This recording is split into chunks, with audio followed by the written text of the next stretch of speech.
नमस्कार दोस्तों। प्रस्तुत है किताब का एक अंश।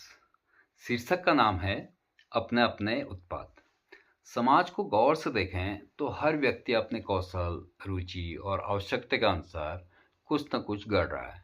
कोई मूर्ति बना रहा है, कोई खेत जोत रहा है, कोई कंक्रीट और लोहे के विशाल पुल खड़े कर रहा है, कोई कोड और एल्गोरिदम के जरिए नया डिजिटल संसार रच रहा है, तो कोई फिल्म, पेंटिंग, दवा, दारू या किसी डिजिटल माध्यम पर सामग्री तैयार कर रहा है। यह एक निरंतर चलने वाली प्रक्रिया है जिसमें हर व्यक्ति अपने काम को बेहतर बनाने और अधिक से अधिक लोगों तक पहुंचाने में लगा हुआ है। स्वाभाविक है कि वह अपने ही बनाए हुए को सर्वोत्तम माने और उसी के प्रसार में अपनी ऊर्जा लगाए। इस पूरे परिदृश्य में एक सूक्ष्म प्रतिस्पर्धा भी है, बेहतर बनाने की, अधिक आकर्षक बनाने की और अंततः अधिक से अधिक लोगों तक पहुंचाने की। हर उत्पाद अपने साथ एक तरह का आग्रह भी लाता है कि उसे देखा जाए, समझा जाए और अपनाया जाए। इस दौड़ में कुछ चीज़ें सहज ही लोगों का ध्यान खींच लेती हैं, क्योंकि वे तात्कालिक संतुष्टि या मनोरंजन प्रदान करती हैं। वहीं कुछ ऐसी भी होती हैं जिनका प्रभाव धीमा और दूरगामी होता है। वे तुरंत आकर्षण पैदा नहीं करती। किताब और शिक्षा इसी दूसरी श्रेणी में आती हैं। इन्हें फैलाने के लिए केवल निर्माण पर्याप्त नहीं होता, एक अनुकूल वातावरण भी चाहिए होता है।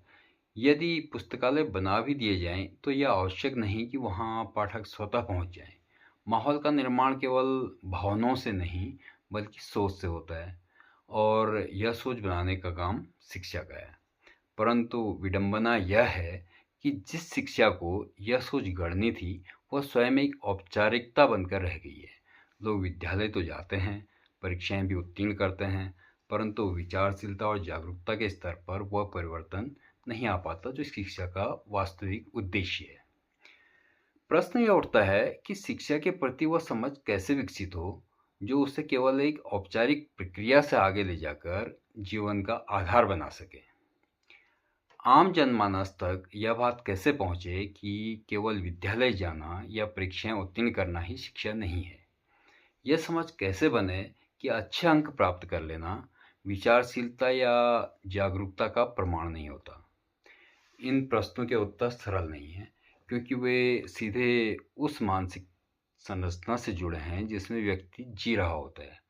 वह संरचना जो उसके परिवार, समाज, जाति, आर्थिक स्थिति और अनुभवों से मिलकर गढ़ी है।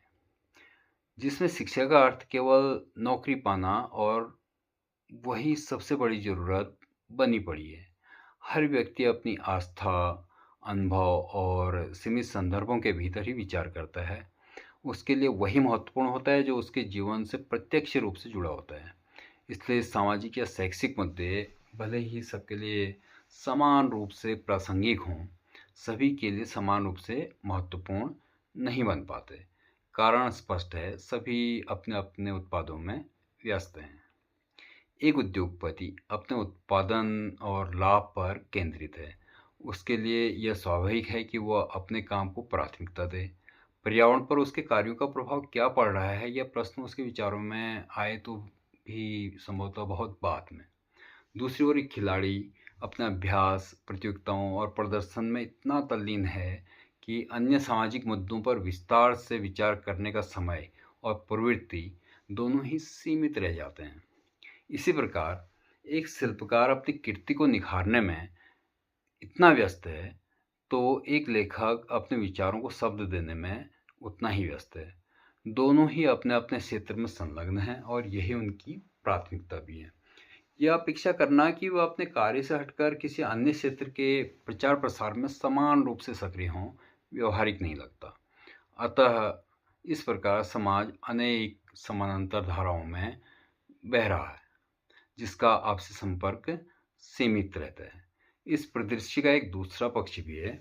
कुछ लोग ऐसे भी होते हैं जिनकी दृष्टि सिर्फ लाभ पर केंद्रित होती है, चाहे वह लाभ किसी भी रूप में क्यों ना हो। यह प्रवृत्ति अब शिक्षा के क्षेत्र में प्रवेश कर चुकी है और स्थिति विशेष रूप से विचारणीय है, क्योंकि यहाँ व्यापार उसी आवाज़ में हो रहा है जो मूलतः व्यापार के विरुद्ध खड़ी होनी चाहिए। निजी विद्यालय और कोचिंग संस्थान इसी राह पर चल रहे हैं। वर्तमान में ये संस्थान शिक्षा को एक उत्पाद की तरह प्रस्तुत कर रहे हैं, जहाँ दृष्टि अक्सर गुणवत्ता या व्यापक जनहित के बजाय परिणाम और लाभ पर अधिक केंद्रित होती है। उनके लिए शिक्षा का प्रसार एक साध्य नहीं बल्कि एक व्यावसायिक ढांचा है। इस प्रकार समाज में शिक्षा का एक अदृश्य वर्गीकरण हो गया है। सरकारी विद्यालय उनके लिए जो मजबूर हैं और निजी विद्यालय उनके लिए जो सक्षम हैं। इस बाजारीकरण पर जॉन होल्ट का कहना बहुत सटीक बैठता है।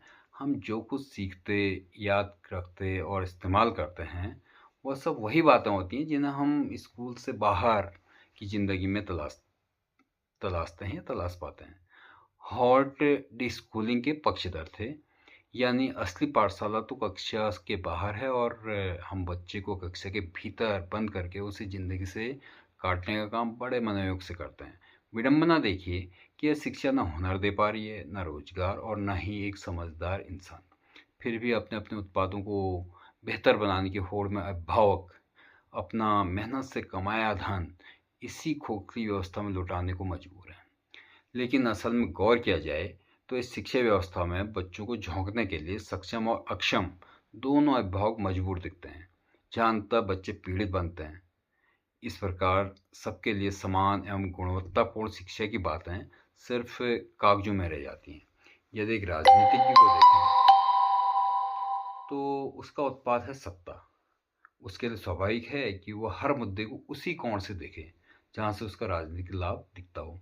शिक्षा की बात करें तो इसलिए नहीं कि शिक्षा से समाज बदलेगा, बल्कि इसलिए कि निःशुल्क शिक्षा की घोषणा अगले चुनाव में काम आएगी। उसका कच्चा माल यानी जनमत बड़ा नाजुक होता है, उसे लगातार पैकेजिंग चाहिए। इसलिए वह हर समस्या का समाधान नहीं खोजता, बल्कि हर समस्या में एक अवसर खोजता है। नैतिक कमजोरी के साथ यह उसके उत्पाद की मांग है। लेकिन विडंबना यह है कि समाज स्वयं भी अपने अपने उत्पादों में इतना व्यस्त है कि यह प्रश्न पूछने एवं विचार करने की फुर्सत किसी को नहीं कि आखिर स्थितियां बनी क्यों।